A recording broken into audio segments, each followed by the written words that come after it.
The phone rang loudly in my living room, its sound bouncing off the wide walls of my ranch house. I had just come back from feeding the horses when I picked it up, expecting it to be a neighbor or maybe my sister. Instead, an unfamiliar voice greeted me, sharp and cold. "Mr. Dawson?" the man asked. "Speaking," I replied, wiping my hands on my jeans. "This is Attorney Richard Hayes. I represent Mrs. Karen Whitmore. She's requesting that you vacate your property within 30 days. Her son Daniel needs it urgently for his future family. You are not being given a choice. We are prepared to take legal action if necessary." I nearly dropped the phone. "Excuse me?" I asked, thinking I must have misheard him. "You heard me," he said. "Mrs. Whitmore's son is getting married next month. They've decided your ranch is best suited for them. They expect you to move out peacefully, otherwise we'll proceed with eviction." I stood there stunned, staring at the dusty boots by my door, trying to make sense of what I'd just heard. "My property isn't even in an HOA," I said slowly. "I own this land outright." He responded curtly, "According to Mrs. Whitmore, the original deeds are being reviewed, and she claims the land falls under their association rights. You'll be hearing from us officially soon." Then he hung up. I stood frozen, the dial tone still buzzing in my ear. Then I saw something that made my stomach drop. Through the large window overlooking the pasture, Karen Whitmore herself appeared, short, with perfectly curled blonde hair and a pink jogging suit, marching right onto my land, clipboard in hand. Behind her, 2 men in suits followed, already, eyeing my barn like they owned it. My pulse quickened. I dropped the phone onto the couch and stormed outside. "What do you think you're doing, Karen?" I shouted across the yard. She flashed me a fake smile so sugary it made my skin crawl, like we were just old friends catching up. "Just checking the property for future improvements, Mason," she said sweetly. "You'll be out soon enough. Best to make sure everything's ready for my Daniel." I was halfway across the yard when one of the men, a tall one with a clipboard, started jotting things down. The barn, the stables, even the old well that had stood since the 1800s. "Stop right there," I barked. "You're trespassing." Karen laughed and pointed to a new sign she'd propped at the edge of my driveway. It read, "Future Home of Daniel Madison Whitmore." The nerve, the absolute gall. Before I could react, the shorter man pulled a rolled-up blueprint from his leather bag and unrolled it across the hood of his car. A complete architectural plan for tearing down my barn and building a modern mansion. I could barely breathe. Rage clouded my vision. Just then, a pickup truck I didn't recognize rumbled up the driveway, and out hopped Daniel himself. He was young, with slicked-back hair and a cocky grin, holding an engagement ring box that sparkled in the sunlight. "Mason," he called out like we were old buddies, "appreciate you clearing out for me, man. Madison and I owe you big time." I froze. I hadn't agreed to anything. I hadn't signed a single document, and I sure as hell wasn't leaving. But Daniel kept walking toward me, hand extended like I was supposed to shake it and wish him well. My fists clenched at my sides. I was just about to tell him exactly where he could shove that ring box when Karen snapped her fingers, and the 2 suited men started heading for my front door like they had every right in the world to go. Inside, I sprinted toward the porch, my heart pounding like a war drum, while Daniel and Karen shouted behind me about new beginnings and family legacies. At the time, I had no idea that what happened next would spark a chain of events more outrageous than anything I'd ever witnessed. It all began with the creak of my front door opening. I hit the porch steps 2 at a time, my boots thudding against the old wood, breath ragged and chest tight. I couldn't even tell if I was more furious or terrified, just that strangers were opening the door to my home like they had every right. "Hey, get away from my house!" I roared.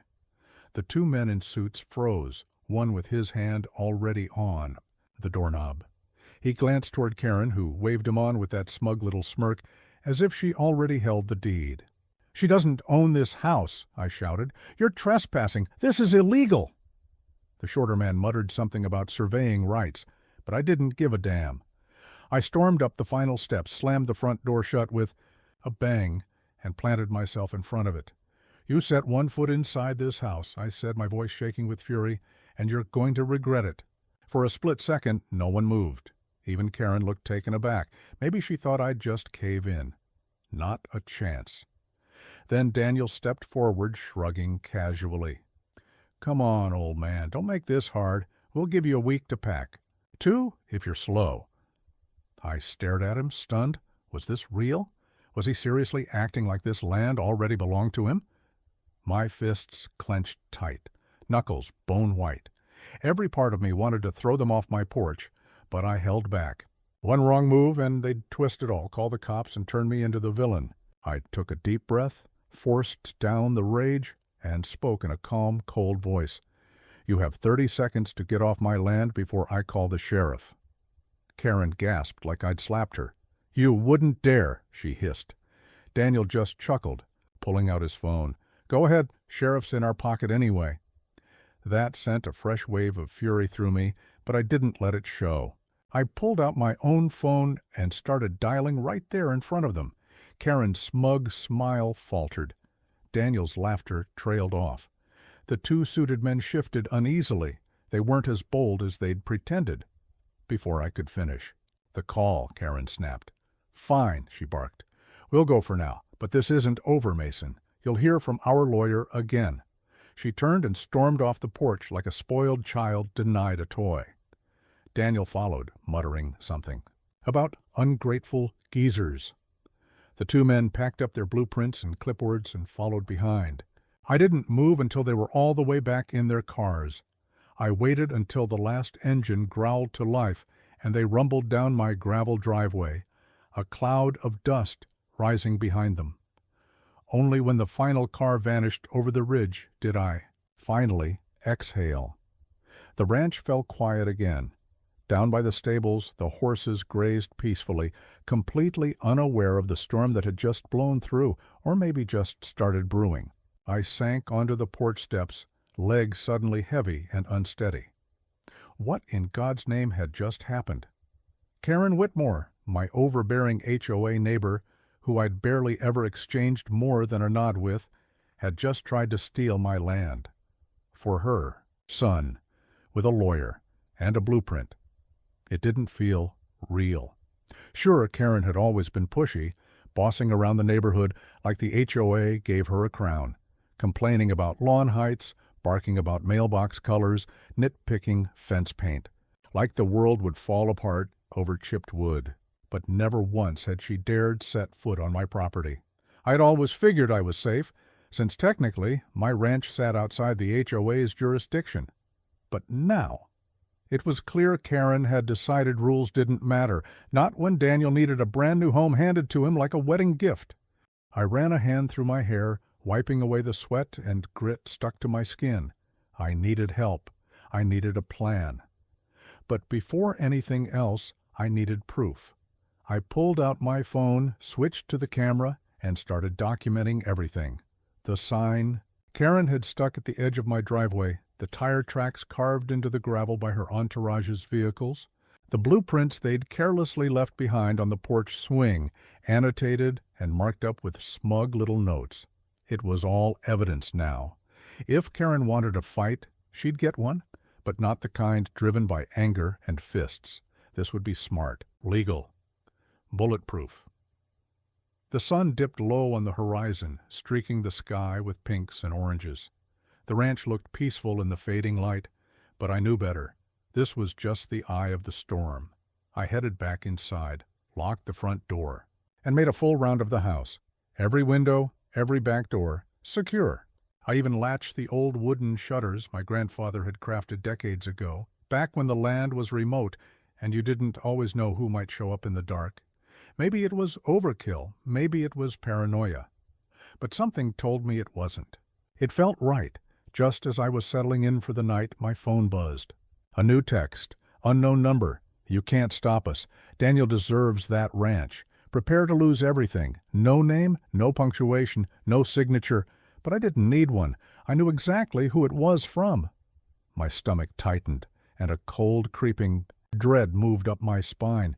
This wasn't a petty dispute anymore. Karen wasn't bluffing. She was serious. Dead serious. I slept with one eye open that night, a loaded shotgun resting within reach by my bed. The next morning, as the first light crept over the hills, I got in my truck and headed into town. I needed answers, and I needed them fast. First stop, the county records office, a squat brick building wedged between a bakery and a weather-beaten gas station. Inside, the place smelled like aging paper and burnt coffee. A bored-looking clerk named Debbie sat behind the counter, flipping through a dog-eared magazine. "Can I help you?" she asked, barely glancing up. "I need property records," I said. "For 412 Crescent Ranch Road." She sighed and slid a clipboard across the counter. "Fill this out." I scribbled down the details, my pen tapping against the wood as the anxiety churned in my gut. Debbie disappeared into the back, leaving me with the sound of a buzzing fluorescent light overhead. When she finally returned, she was carrying a thick manila folder. "This is all we've got," she said, dropping it onto the counter with a solid thud. I flipped it open and started scanning. And there it was, clear as day, the original deed, my name printed in clean black ink, Mason Dawson, no HOA, no transfer clauses, no shared rights or legal gray zones. This land was mine, all mine. I felt a wave of relief crash over me. I wasn't crazy. I wasn't powerless, but just as I let out a breath, Debbie cleared her throat. "You're not the first one to come asking about that property this week," she said. I looked up sharply. "What do you mean?" she shrugged. "A couple days ago, some lady came in. Blonde, fancy, perfume, like walking into a department store." She smirked. "She wanted to know if there was a way to reassign property deeds to family members within the HOA. I didn't even have to ask." "Karen," Debbie chuckled. I told her no. This is America, not some banana republic. That got my first real smile of the day. "Thanks, Debbie. You probably saved me a world of trouble," she winked. "Just doing my job, hon. Good luck." I stepped out into the sunlight, the file clutched in my hands like a shield. I had the proof now. Karen didn't have a legal leg to stand on. I could fight this. I would fight this. But just as I reached my truck, my phone buzzed again. A new message. "You think a little paperwork will save you?" "We're already working on Plan B." My stomach dropped. Plan B? What the hell did that mean? I got my answer 10 minutes later. As I turned into the long gravel drive that led to my ranch, I saw it. A massive moving truck, parked square in front of my house. Daniel was there, arms folded, sunglasses perched on his smug face like he owned the world. Karen stood beside him, waving a sparkling welcome home banner like it was a party. In the back of the truck, furniture, boxes, and even a shiny new baby crib. They were planning to move in. Today. I hit the brakes and just stared. It was surreal, like watching a scene from a bad sitcom where nobody followed laws, just their own delusions. Karen beamed and waved the banner higher, as if this was some grand celebration. Daniel pushed off the side of the truck, grinning like the ranch was already his. "You're just in time, Mason," he called. "You can help us." Unload. I felt my fists clench, nails digging deep into my palms.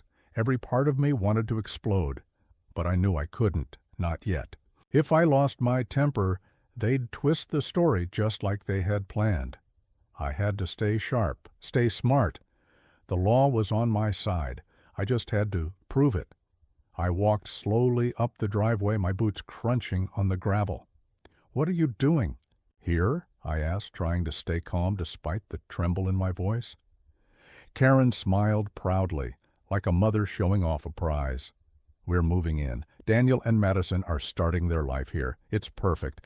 And don't worry, Mason. Once you're out of the way, we'll even put a little plaque on the barn for you. Former owner." Sweet, right? Sweet wasn't exactly the word that came to mind. "What part of no did you not understand?" I said. Daniel laughed. "Man, stop being so selfish. You're old. You've had your time. It's our turn now." I took a steadying breath.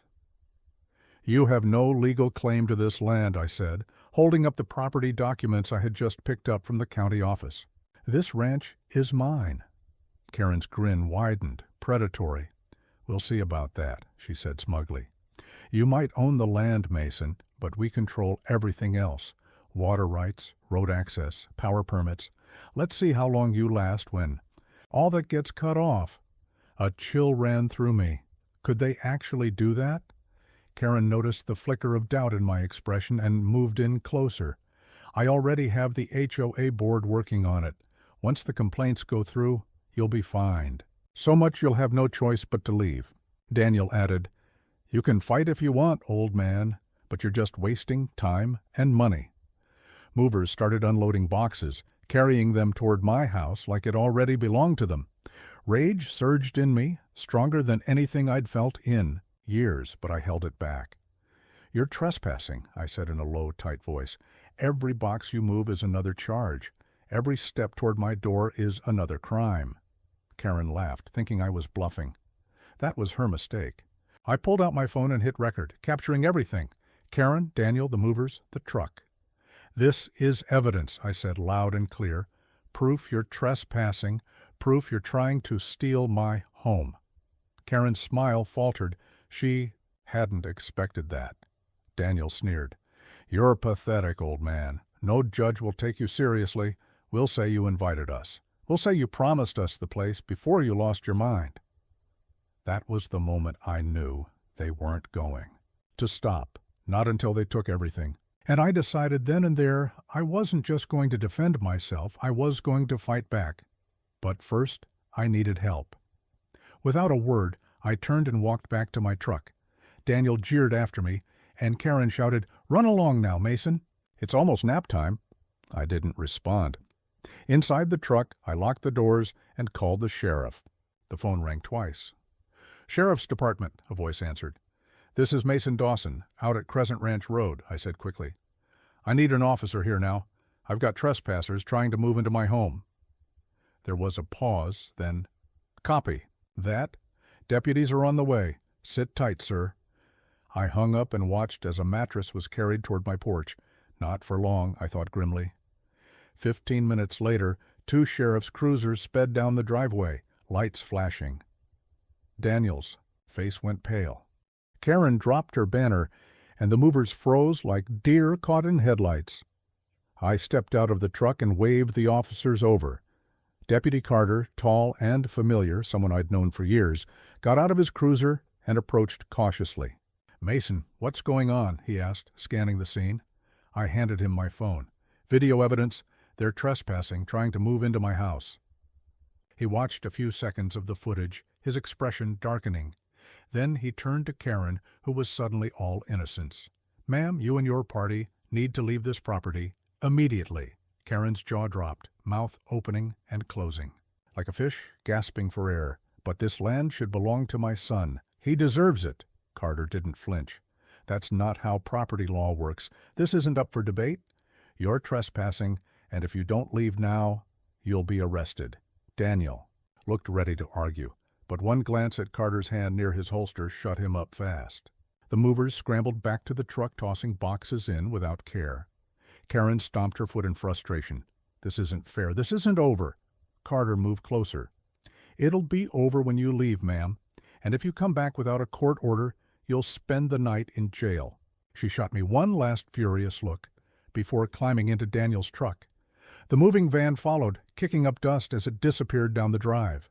Just like that, they were gone, leaving behind tire tracks, a trashed welcome home banner, and the sour taste of a conflict barely avoided. I leaned against my truck, worn out but relieved. Carter walked over and clapped a hand on my shoulder. You good, Mason? I nodded. For now. Thanks, Carter. He gave a slight smile. Don't let them shake you. You've got the law behind you. I know, I said, though my gut told me it wasn't over. Carter's smile faded. Keep your head up. Call us if anything else happens. After he left, I spent the rest of the afternoon cleaning up the mess they'd left. It felt strangely satisfying. to reclaim the space, even if it meant just sweeping the porch and picking up discarded trash. But I couldn't shake the feeling that this was just round one. Karen didn't seem like the type to quit. That suspicion was confirmed as the sun set, and the sky turned indigo. A new text came in. "You think you won today? Just wait. We're playing the long game." I stared at it for a long time, jaw tight and fists clenched. Karen had something planned, and next time it wouldn't be a moving truck. It might be something worse, something I wasn't prepared for. The next morning was eerily calm. No trucks, no shouting, no Karen, just birdsong and the distant whinny of horses in the stable. For a few peaceful hours it felt almost normal. I brewed some coffee, sat on the porch, and watched the sun rise over the land. The ranch was beautiful in the golden morning light, the hills glowing and the oak trees stretching long shadows across the grass. I told myself that maybe, just maybe, Karen had gotten the message. Maybe she finally realized she couldn't bully me off my own land. Maybe the storm had passed. But deep down, I knew better. Karen Whitmore didn't know how to lose. Around 10 o'clock, my answer arrived, loud and clear, with a sharp knock on the front door. I grabbed my coffee and opened it cautiously, half expecting to see Karen with her fake smile. Instead, a man in an orange vest and hard hat stood on the porch, clipboard in hand. "Morning," he said. "I'm with Ridgeview Utilities. Got an order to disconnect your water." I stared at him, confused. "What?" He flipped through his papers. "Yep, says here, non-payment of HOA fees, scheduled shutoff." I blinked. "I'm not part of any HOA." He shrugged, unconcerned. "I just follow the orders. Unless you can show me proof it's a mistake, I gotta cut it." I fumbled for my phone, pulled up the deed, and showed it to him. He scratched his head, studying the screen. "Huh. Weird. You might want to take this up with the HOA office." But orders are orders. He stepped off the porch and headed toward the water meter. Panic kicked in. Without water, the ranch would suffer. The horses, the crops, everything. I couldn't let that happen. "Wait," I called, jogging after him. "At least give me time to fix this." He paused, clearly not comfortable with the whole thing. "Look, buddy, I'm just doing my job. I'll give you till the end of the day. But if I don't hear otherwise, I gotta shut it off." "Thank you," I said, heart pounding. "I'll fix it."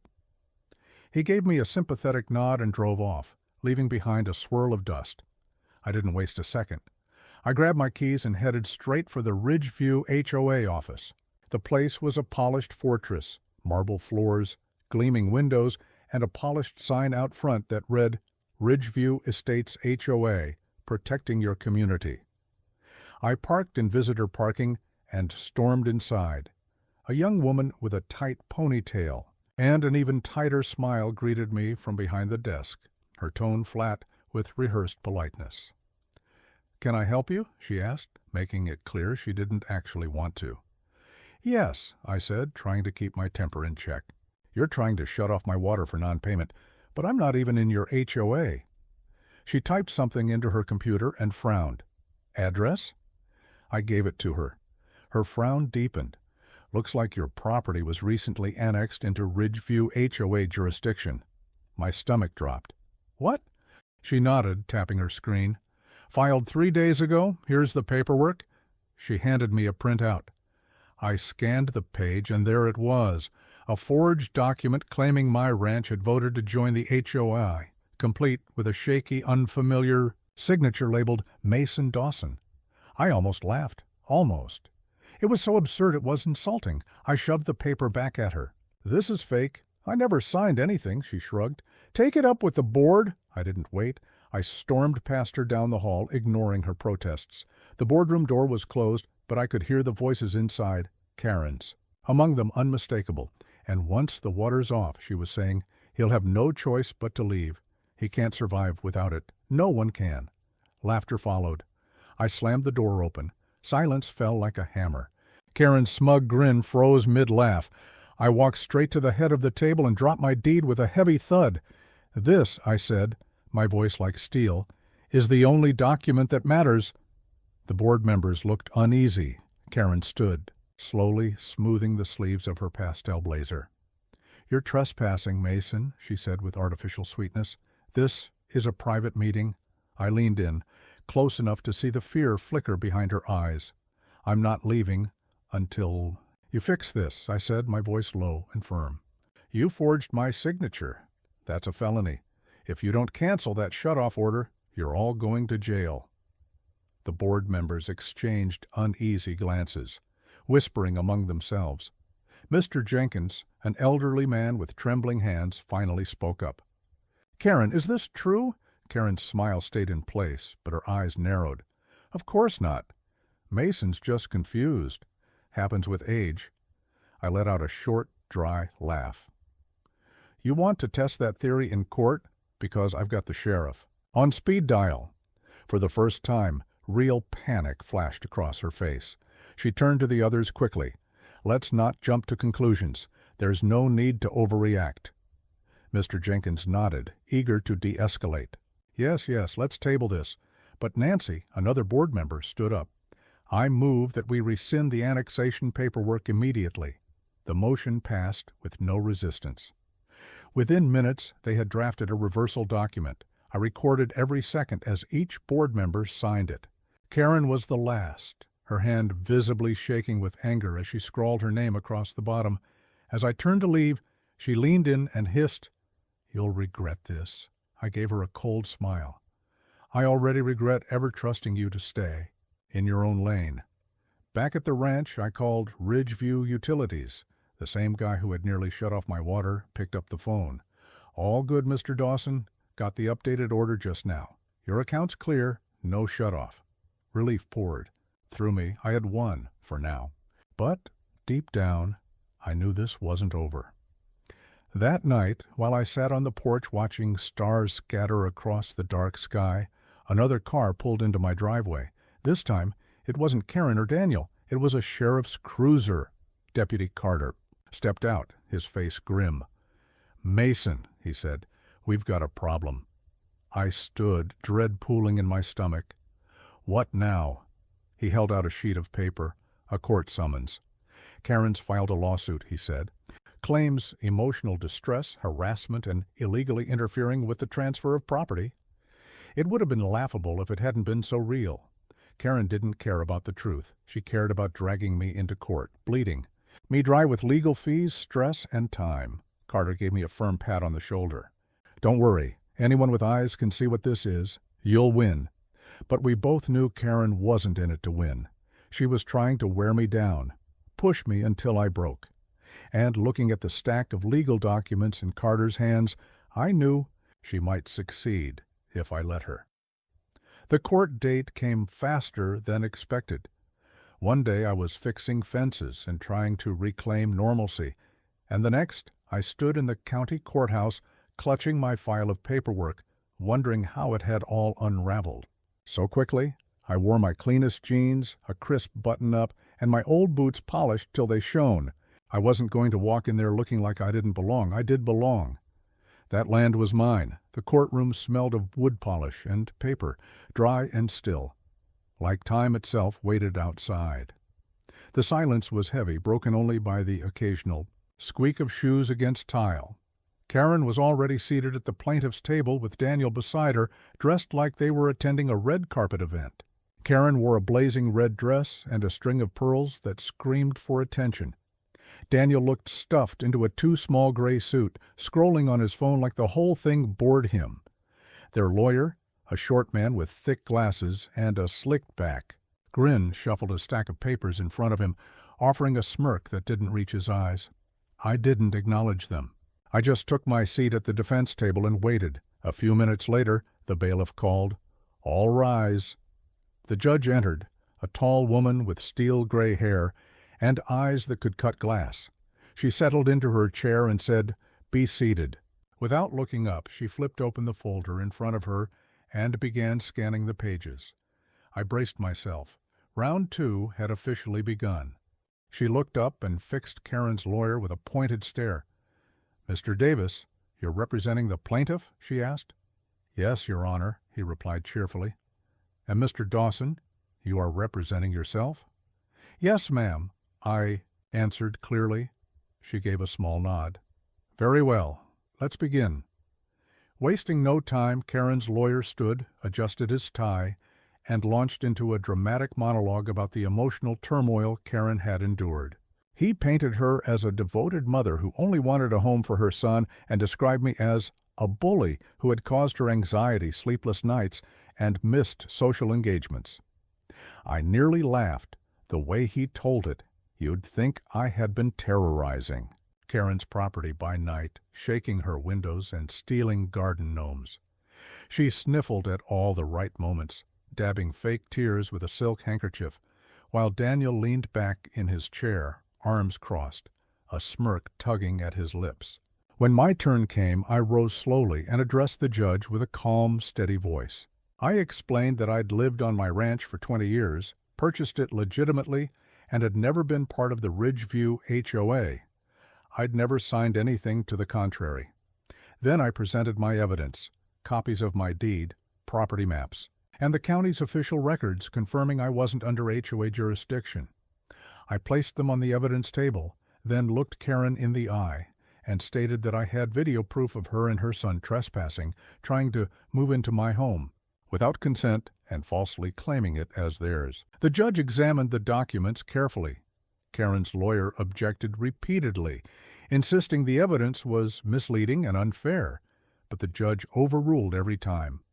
Then I played the videos I'd prepared, clip after clip showing Karen in my yard, Daniel mocking the situation, movers unloading furniture onto my porch, and Karen barking orders.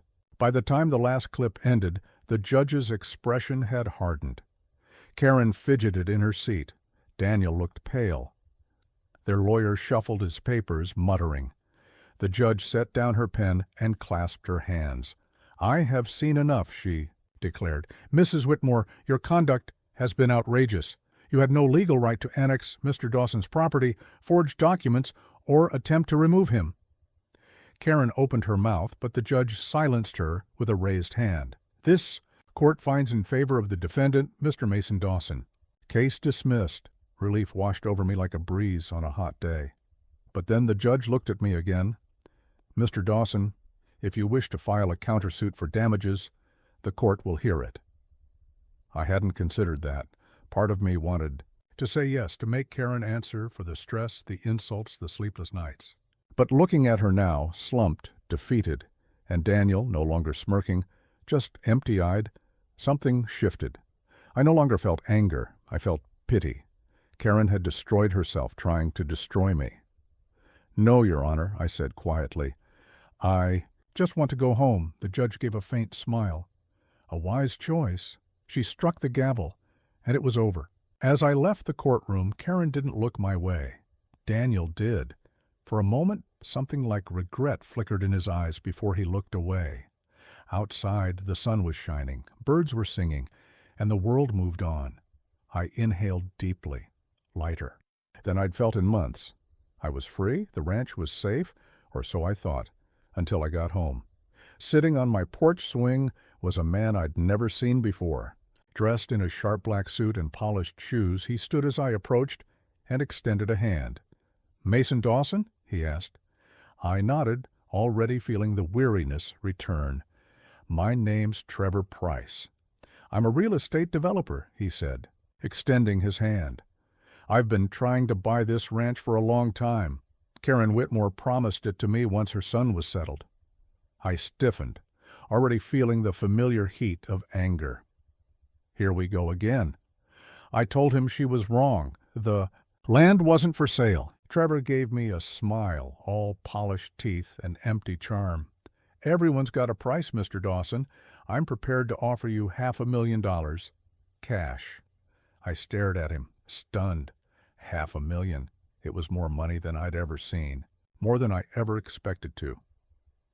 But then I looked out at my land, my fields, the stables, the old oak tree where my father used to sit and tell stories. I didn't need to think. "No deal," I said. His smile didn't falter. "Think about it," he said smoothly, handing me a card before walking off toward a sleek black SUV waiting at the end of the drive. I watched him go, a twist in my gut. I'd beaten Karen, but this was something else. This was bigger than a personal grudge. This was about power now, about survival, and it wasn't over. For a few days after Trevor showed up, the quiet was unsettling. No trucks, no phony legal notices, no Karen. It felt like maybe the worst had passed. But deep down, I knew better. This wasn't peace. It was the eerie stillness before a storm hits. I threw myself into work, trying to keep my mind steady. I patched fences, repaired the chicken coop roof, even planted wildflowers along the driveway. Life went on, even with threats hiding in the shadows. And for a little while it worked. Then, just after midnight one night, my dogs erupted in a frenzy of barking. I jumped out of bed, grabbed my flashlight and shotgun, and rushed onto the porch. The beam of light cut through the darkness and caught movement near the stables. 2 men dressed in dark clothes. One carried a gas can, the other held a lighter. My heart lurched. They were going to burn my barn down. I didn't hesitate. I racked the shotgun and fired a warning shot into the air. The blast echoed like a cannon across the open land. The men dropped the gas can and ran, bolting for a black pickup parked near the road. I chased after them, yelling, but they were too fast. Tires screeched, and the truck tore off into the night, leaving only dust and red taillights behind. Breathing hard, I stood there with the dog circling, growling and snapping at the air. The gas can was still sealed, thank God. I picked it up, my hand shaking. This wasn't some nuisance prank. This was arson. Someone had tried to destroy my home. Something inside me broke loose. I was done playing nice. I went back inside and called Deputy Carter. He answered on the second ring, groggy. "Mason." "They tried to burn my barn down," I said, voice tight. A pause. Then, "I'm on my way." By the time Carter and another deputy arrived, I had photos of the gas can, the tire tracks, and security footage of the men skulking around the barn. Carter whistled when he saw the video. "Looks like you've made some powerful enemies," he said. "I don't care who they are," I replied. "I'm not backing down." He clapped me on the shoulder. "Good, because they're getting dirty now." He bagged the gas can as evidence and promised to check for prints. Before he left, he gave me a warning. Lock everything, reinforce doors, get more cameras, maybe even more dogs. Whoever was behind this wasn't going to stop. I didn't need to be told twice. The next morning, I installed 4 new cameras with night vision and hid them in high spots around the property.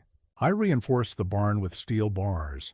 I bought 2 more German Shepherds, big, intimidating, and loyal, Duke and Shadow. If they wanted a war, they were going to get one.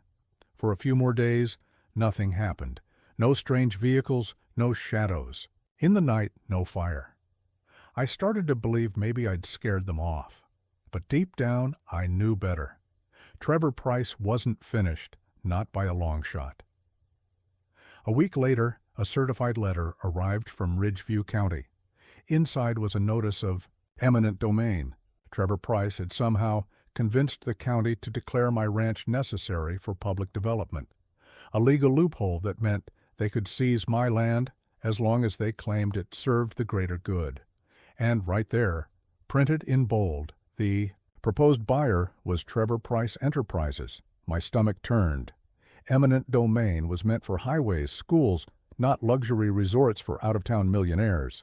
But money talks, and Trevor was clearly throwing plenty of it around.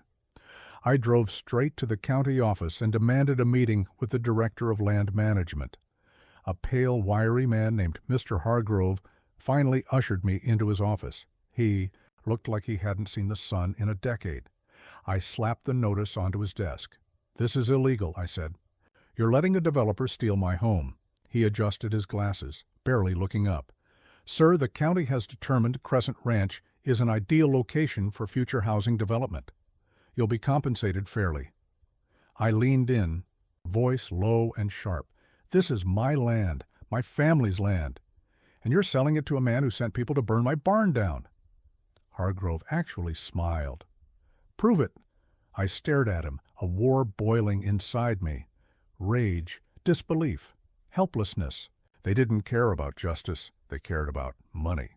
And Trevor was buying influence by the bundle. Back home, I sat on the porch swing, staring out across the land I'd fought so hard to protect. The hills, the pastures, the creek winding between trees my grandfather planted, all of it under threat. And I knew if I didn't hit back harder than ever, I was going to lose everything. I spent the next 2 days compiling every shred of evidence I could find. Photos, video footage, police reports, county records, even old newspaper clippings about my grandfather building the barn by hand after returning from World War II. The file I put together barely fit in a binder. Then I drove to the local news station and asked to speak with Abby Collins.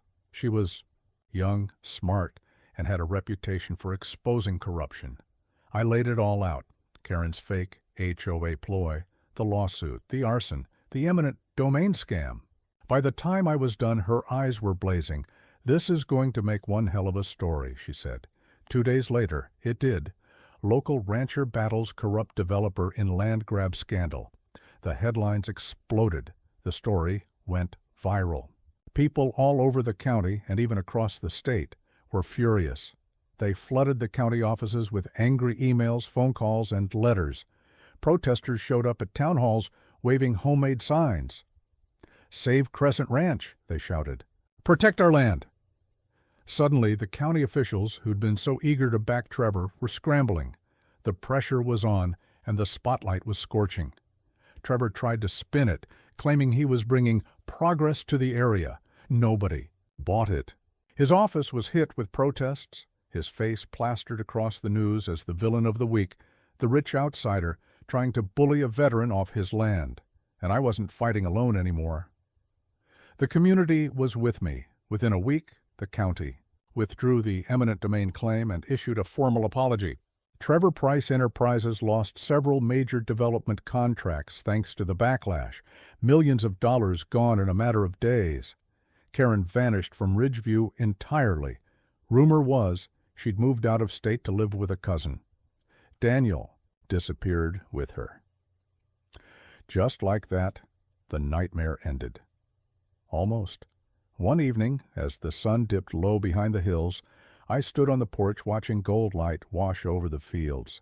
Then I saw it, a battered black pickup slowly making its way down the driveway. I tensed, bracing for the worst. But when the truck came to a stop and the door swung open, it wasn't Trevor or Karen. Instead, an older man with a white beard and gentle eyes stepped out. He approached me and held out his hand. "You're Mason Dawson?" he asked. I nodded. "Name's Earl. I run the hardware store in town. My granddaddy used to tell me stories about your grandfather. Said he was a good man, a hard worker. I just wanted to say we're proud of you for standing your ground." He placed something in my palm, a small piece of metal. It was simple, a worn bronze medallion, but the inscription struck deep: "For courage and honor." I swallowed hard. "Thank you," I murmured. Earl tipped his hat and drove off into the sunset. I stood there long after he left, turning the medallion over in my hand. The ranch was safe. The fight was done. But the battle for what mattered, for what was right, would never truly be over. And that was okay. Because now I understood, no one can take from you what you're willing to stand and fight for. Not a lawyer, not a developer, not even a rigged system. And I'd keep fighting for Crescent Ranch as long as it took. A few months had passed since the battle for my land ended. Life had settled into a new kind of normal. The town stood behind me. People I barely knew waved when I drove by, stopped. Me at the store to say, "Good job," or "You showed them what it means to stand your ground." They even invited me to speak at a town hall about property rights and small-town pride. Me, a simple rancher, standing in front of a crowd like some kind of hero. But I didn't feel like one. I fought because I had no other choice. All I ever wanted was to be left in peace. Still, I was thankful. Things were quiet now. The fields were lush, the animals healthy, the birds singing like the storm had never come. One morning, while feeding Duke and Shadow, my 2 German shepherds, I Noticed something odd near the road. A sleek, dark blue sedan, polished and expensive, sat just past the edge of my property. It wasn't moving. I narrowed my eyes, dumped the last of the food in the bowls, and walked the gravel path to the driveway gate. As I got closer, I saw a woman inside, watching the house. Short, dark hair, sunglasses. Something about her was familiar. Cautiously, I approached, hand resting on the latch. "Can I help you?" I called out. She stepped out of the car, removed her sunglasses, and I froze. Madison Whitmore, Daniel's fiancée, or ex-fiancée, I guessed. Last I saw her, she was just a name on a moving truck banner. She looked uneasy. "Hi," she said softly. "You probably don't remember me." "Oh, I remember," I replied. Coolly, she nodded, biting her lip. "I deserve that. I just needed to see this place. Daniel talked about it like it was already his, like your ranch was his birthright." I stayed silent. She glanced away, ashamed. "I didn't know what was really going on until it was too late. He lied to me, said you were giving him the ranch, said you were old, sick, didn't need it anymore." That stung. "I'm not sick," I said quietly. She gave a sad smile. "No, you're not. He was. Him and his mother both." She reached into her purse and pulled out a small envelope. This was supposed to be a wedding gift from my dad. He wanted us to build something real, not take it from someone else. She held the envelope out to me. I hesitated. "What is it?" "Open it when you're ready," she said. "And for what it's worth, I'm sorry." She got back in her car and drove off without another word. I stood there, watching the dust linger long after she disappeared down the road. Then I opened the envelope. Inside was a certified cashier's check, not just any check, one made out to me for $750,000. I stared, stunned. A note was attached, handwritten in neat block letters. "Mr. Dawson, this land belongs to men like you, not people like Karen. If you ever decide to expand, invest, or just step away from the madness for a while, this is for you." No strings attached. Thomas G. Maxwell, her father. It all came back. Thomas Maxwell, the owner of Maxwell Timber Supply, one of the biggest companies in the state. He was old school, self-made, respected for doing business the right way. I stared at the check like it might detonate. This wasn't just money. It was acknowledgement. It was justice. A way to turn pain into progress. That night, I didn't sleep much. I sat on the porch with Duke and Shadow, gazing up at the stars, thinking about it all, Karen's lies, Daniel's arrogance, Trevor Price's schemes. And now this, a gift, a chance to grow or simply breathe. But I wasn't going anywhere. This ranch had been defended by my father, my grandfather, and now by me. I wasn't leaving, but I could build. A few weeks later, I broke ground. Not for a mansion, not for a resort, but a training center for young ranchers, for veterans, for anyone wanting to learn how to live off the land. I called it Whitest Stone Acres, after the white stones my grandfather had placed along the old oak fence line. People came from across the state. Some came to farm, some came to escape, some came to heal. I welcomed them all, and somehow the ranch felt larger, not in acres, but in spirit. It wasn't just mine anymore. It was ours, a place to rebuild, a place to find peace. One crisp autumn morning, I was watching a group of kids learn to ride. When I felt a tap on my shoulder, I turned. Deputy Carter stood there grinning. "You really did it," he said, glancing around. "I had help," I replied. He nodded. "Heard Trevor Price lost everything. Contracts canceled. Blacklisted in 3 counties. Good," I said. "And Karen?" he added. I smiled. "Last I heard, she tried to sue the mayor of Scottsdale for stealing her sunshine." We both laughed. Then Carter's face turned serious. "Proud of you, Mason." That hit deep. Meant more than he knew. As he walked away, I looked out over the land one more time. The wind stirred the tall grass. Horses ran in the distance. Laughter echoed from the training paddock. This was home. This was legacy, not just what you inherit, but what you protect, what you fight for, and whoever came knocking next, I was ready.